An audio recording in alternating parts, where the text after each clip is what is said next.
Let us both stand for a prayer and I request Giselle, please lead the prayer. Everybody stand up, class. Are you ready? Yes. Okay, let's bow.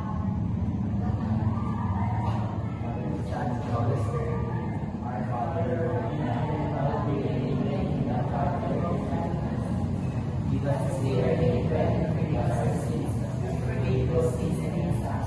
Do not bring us to test, but deliver us from evil. Amen. And Holy Spirit, amen. Okay, before you take your seat, please pick up some piece of paper under your chairs and arrange your chairs properly. Okay, let's take your seat. Good morning, class! Good morning, teacher. Allow me to introduce myself. I am Jeff Wilderson and I am your teacher for this morning. How are you this morning? We are good, teacher. It's good to hear that you are good. But before that, let's check your attendance. Who is absent this class? My teacher. Very good. I see that you're very eager to know our discussion this morning. And with that, let us not forget our classroom rules. So let's read our classroom rules. Classroom rules. Respect others. Raise your right hand. Listen carefully. Be prepared. And I assure you that you will follow our classroom rules through all our discussions. Yes, teacher. Very good, class. And with that, let's give ourselves a round of applause. So now, let's shake our body to have some energy. For us to be energized, let's have an activity. And the activity called The Boat is Sinking. Do you know how to? Are you familiar with the boat of sinking? Yes, teacher. So this is how the game works. Okay, please read everyone. I call out a number and you'll need to form a group based on that number. For example, if I say the boat is sinking, group yourself into four. You must quickly form a group of four. So is the instruction clear, class? Yes, teacher. Are you ready? Yes, teacher. Are you ready? Yes, teacher. Okay, let's begin our game. Okay, please stand everybody and come here in front. So let's try. So the boat is sinking. Group yourselves into two.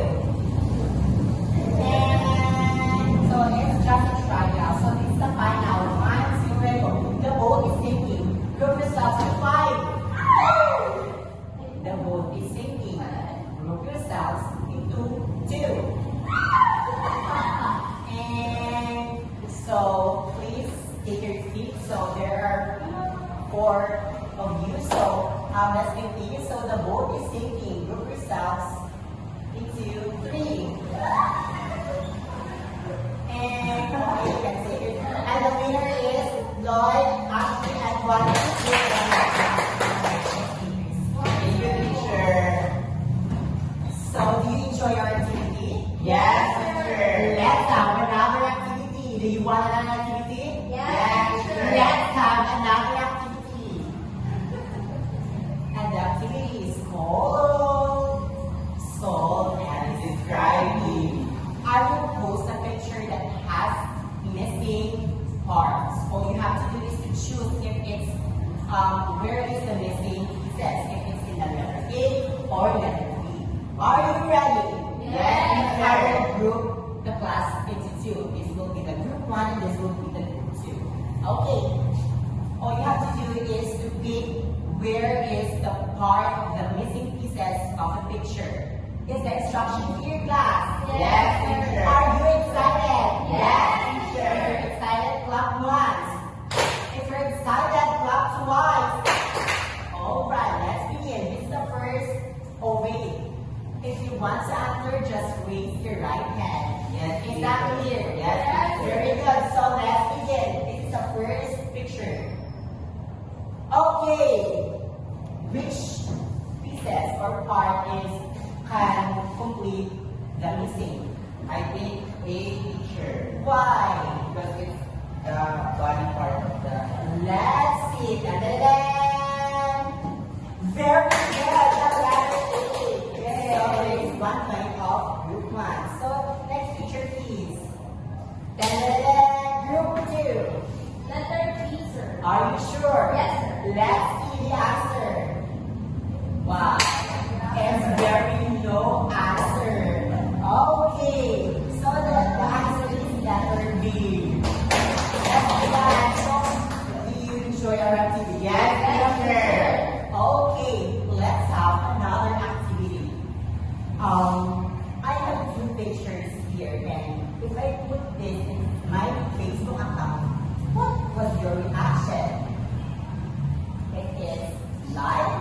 love, angry, haha, wow, sad, and angry. And what is your comment about the picture? Okay, what is your comment? Here's the first picture. Okay, one. Okay, I will react next with angry teacher. Why is he angry? Maybe the parents of the children didn't treat them well. That's why they are. So you are angry with the parents? Yeah. Okay, very good. Okay, Giselle, what's your reaction for that? It's sad, sir. So, why is it sad? As what I said in the picture, sir, Malnourished ang mga child, child. Okay, how about you? Ashley, what is your reaction? sad, sir. Sad again. Why? Right, wala silang pagkakas. Okay, what's the camera? Okay, next picture please. So, yes, Lloyd, what's your reaction about this? Happy sir. Yes, why? Wow, very good. Happy like because I have siyang pagkaon. Do you want this pagkaon? Yes, Okay, sir. what's your reaction for this? Care, sir. Why? Why? Care po siya ang pinag-help. Wow. Do you think it is good for him? Why is that?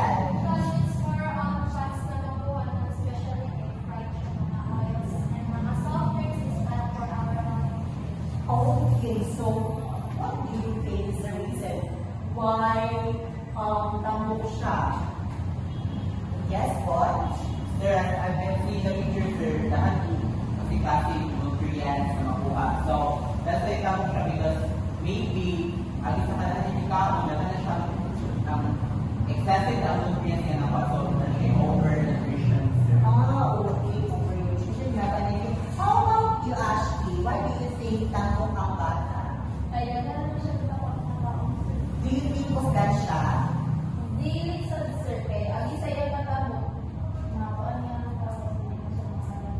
Okay, so dali ba siyang nakakulo? So this picture is very related to our topic this morning. So are you ready? Yes. So our topic this morning is all about malnutrition. Okay, please read everyone. Malnutrition. Do you have any idea about malnutrition? None, sir. Okay, you have no idea. So, for that, let's check it out or let's see our objective for this discussion. Please read everyone. At the end of the lesson, the students will be able to define and identify the types of malnutrition, demonstrate an empathy and concern for individuals affected by malnutrition, and develop a positive attitude toward a healthy habit. Perform a scenario that shows solution on malnutrition.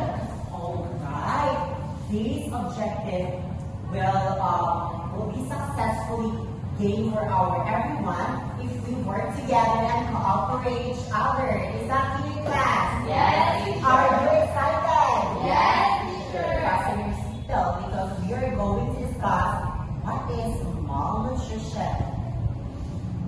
What is malnutrition? Please read everyone. It's a condition where a person's energy and nutrients intake is insufficient. So based on the picture early on, the two pictures, does they are the malnutrition example? Yes, teacher. Okay, why do you say so? It is based on the condition of the person and the intake sa person, sir. So, makita na po sa picture ganyan, sir. Ang isa pa picture na nagpakita siya gamay lang ang nutrients kaya na intake. Kaya wala kayo siya nakaon din. Another picture is daghan siya nakaon which is na sundan. Yes. Okay, very good. How about you, Vaughn? So the energy and the nutrient intake is insufficient. So the first picture is insufficient siya because wala yung nutrients na kuha. And the second picture is insufficient siya because there is a lot of nutrients na nakuha. So upang matabulan na ang mga nutrients, so that's why it's insufficient. Okay, very good. See, so did you know that those two pictures are also the two types of malnutrition? Did you know that? No, sir. Okay, let's find out. So there are two types of malnutrition. Please read everyone. Undernutrition, Okay, overnutrition. what is undernutrition? Please read, Lavi. Other nutrition, a deficiency in essential nutrients due to inadequate intake. So based on your observation, no, ang dapat may essential na intake is wala because adequate na, so kulang, wala siya na take na mga nutrients na very essential sa atong body. Diba? So kaya mga essential sa atong mga body, mga food like Carbohydrates, Vitamins. C, yes. vitamin E. Ako po na foods are essential, is it essential? Yes. Very good. So, makita natin mo, under na siya, yung nutrition is because gamay na lang kaayo siya o physical appearance na makita. No, hindi ko kayo siya. So, how about the other nutrition? Is read, Lizelle? Overnutrition, which can be excessive nutrients in massive bodies. Alright. So, based on your observation, no, yan ito siya ka excessive na. So, it means na excessive, labaw, sobraan. Sobraan siya, pumasyo mo na, iyak kong lawas, masubraan. Ipalagi ko lang siya sa so iyang lawas, kulang sa ko. Yes, ito na sobraan. So, dapat mo kasi ma-differentiate sa duha. Yes, teacher. Okay, ikaw na yung sa differentiate ilang duha. Ang undernutrition sir, kaya iwan kayo sir. Then ang sa overnutrition sir, nanamot kayo sir. Okay, very good. So, give a hand for Lord. So, we can also think, what is the cause? Paano na yung ano siya? Ano siya? Mas may mga cause ito, alright? Let's see what is cause. Alright, please read the four cause of malnutrition. Poor diet, lack of access to food, unhealthy lifestyle choices, food insecurity. Alright, number one is poor diet. Here yung poor diet is because wala tayong disiplina sa tukawa iwan. Nag-intake lang na parang kita itong tukawa niya. So, dagat siya dito ang iba na naman siya. Kaya wala siya yung disiplina sa iya ang dawa, sa iya ang tao. So, number three is lack of access of food. So, ako yung example is itong iba. So, at nag-quit man niya ang hindi na pagkaon. So, lack sila access of food. So, wala sila dito sa mga opponent from sila. And then, sa unhealthy lifestyle choices is ang atong tambok na yung mga bata sa picture. So, yung mga choices na mga pagkaon is hindi siya healthy. Mga unhealthy, mga fries, mga chips, mga soda, hindi siya perfect or hindi siya very healthy na choice na para sa tao na to. And then, food insecurity. Sa food insecurity is hindi secure ang ato ang pagkaon, hindi ito ni kaon, pagkaon ng kakay. Gutom na lang ita, kaon ko lang ng pastil, bisa walay kuan, walay tanong food hygiene na, for example, pagkakatag kaon, so wala siya mga cause na itong malnutrition. And then, let's see the different kinds of illness. Okay, teacher. Yes, please read and effect, everyone. Weak immune system, slow growth and development, chronic diseases, shortened lifespan. So, do you want to have this kind of effect on your No, body? sir. No, So, sir. we must take very essential nutrients in our body. For example, mga Fruits, yes, vegetables. what else? Fruits. Very good. Fruits and vegetables, very important para ako ma-prevent yung siya mga effects sa atong lawas. And then, we have specific prevention of this malnutrition. So, let's see what is the prevention of this. Okay, let's read everyone. Prevention, eating a balanced diet, good hygiene and sanitation, regular medical checkups, community and government programs. So, in this prevention, our body will have to mawala sa normal ang body if we have this prevention. Like eating a balanced diet, hygiene ta, and also, magpa-check natin sa doctor if normal ka para ang lawas. And then, if natin mga programs sa community and government, we must cooperate and we have to become more respectful to each other because para ako maging ang very healthy na lifestyle. So, you understand our discussion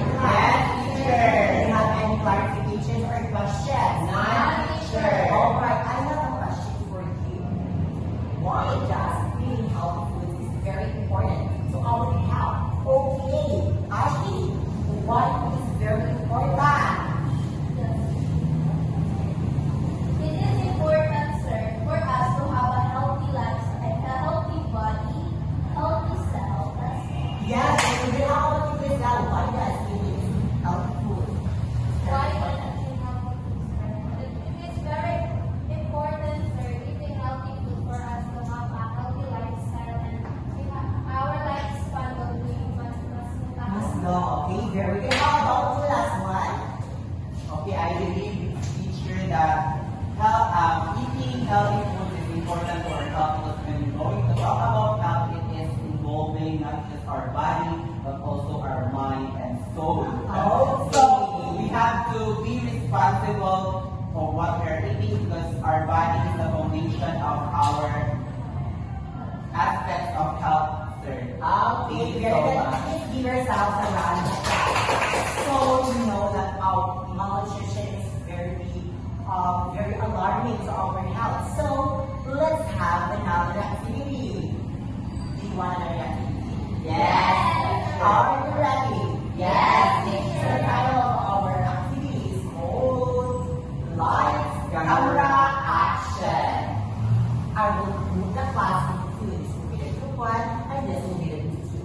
All you have to do is to act a scenario in your own idea that is showing the solution of malnutrition in your community. Is that clear, class? Yes. teacher. Are you ready? Yes, But teacher. before that, let's check our rubrics. Please read everyone. Criteria, content, creativity, teamwork, and time management. If you were guided in this criteria, you got a perfect score. Is that clear, class? Yes, teacher. Okay, you can go to your group.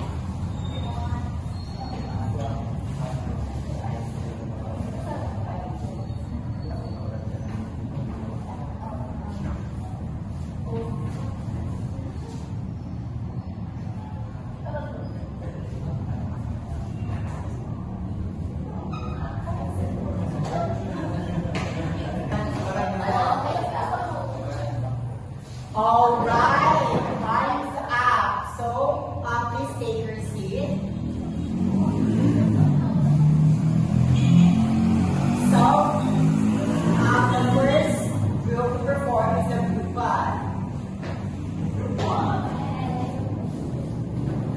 We will be entertained by the performance of the group one. Lights, camera, action. Ang ground ko ay PG. Matupay ng magulang. Action. Ikaw ba ay kumakangga? At kung ano-ano lang kinakain mo? Ikaw ang life hack para sa iyo. Para ikaw ay maging healthy na tao, kailangan mong kumain ng mga masustansyang pagkain para maiwasan ang paghinga ng hindi paghinga. Kailangan mo talagang kumain ng masustansyang pagkain. Alright, so what they please explain your performance. So our performance is all about a advertise about eating healthy food. Okay, very good. Please give a hand for group one. Yes, we entertain another group from the group two.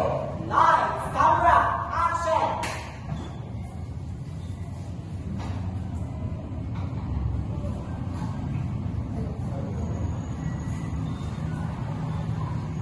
Okay, sige ka ng pianoy. Masakit ba ang iyong tiyan? Kailangan mo na kumain ng kailangan mo na kumain ka na maayos para hindi sumakit ang iyong tiyan.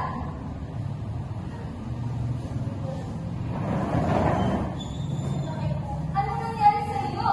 Kung ikaw ba ay sumasakit ang tiyan, bakit? Dahil mo mong nakain. Madami siyang kinakain kaya sumakit ang iyong tiyan.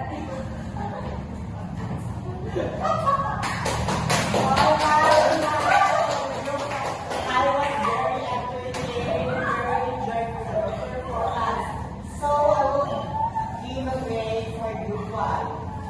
So the content is very understanding, no? Ipakita nila kung sa solution ng mga kanila at sa creativity. Very creative, like at a very short time, okay?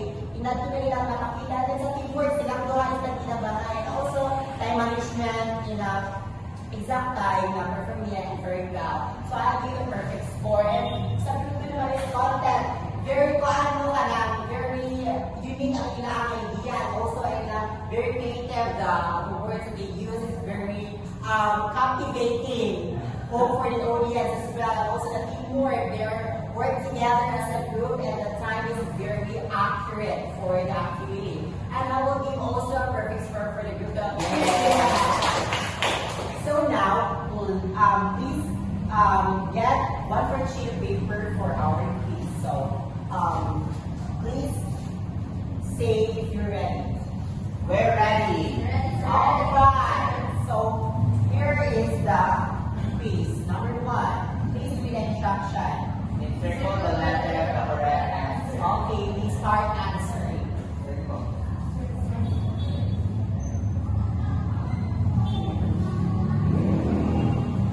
Okay, number 3.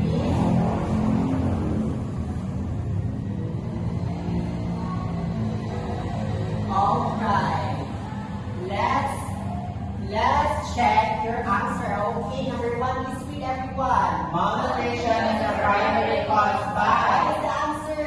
B. An imbalance of essential Okay, nutrients. very good. How about number 2, please read everyone. Overnutrition is characterized What by is the answer? What is the answer? excess body fat. Very good. How about number 3? A common health consequence of overnutrition is obesity. Very good. How about number 4? And undernutrition is characterized by significant weight loss. Fantastic. Number 5. Poor eating habits are a major factor contributing to both overnutrition and undernutrition. Fantastic. You got a perfect score. Okay, let's collect your answer. Your paper is very good. So I see that you've learned a lot in our discussion. Yes, teacher. Good. So before I say the stage go away, so let me present you our assignment. Okay, please take note, and this assignment will be passed next meeting. Done, teacher. Okay, are you done? Yes, Alright. So, thank you for your cooperation, and see you when I see you around. Goodbye, class. Goodbye, teacher.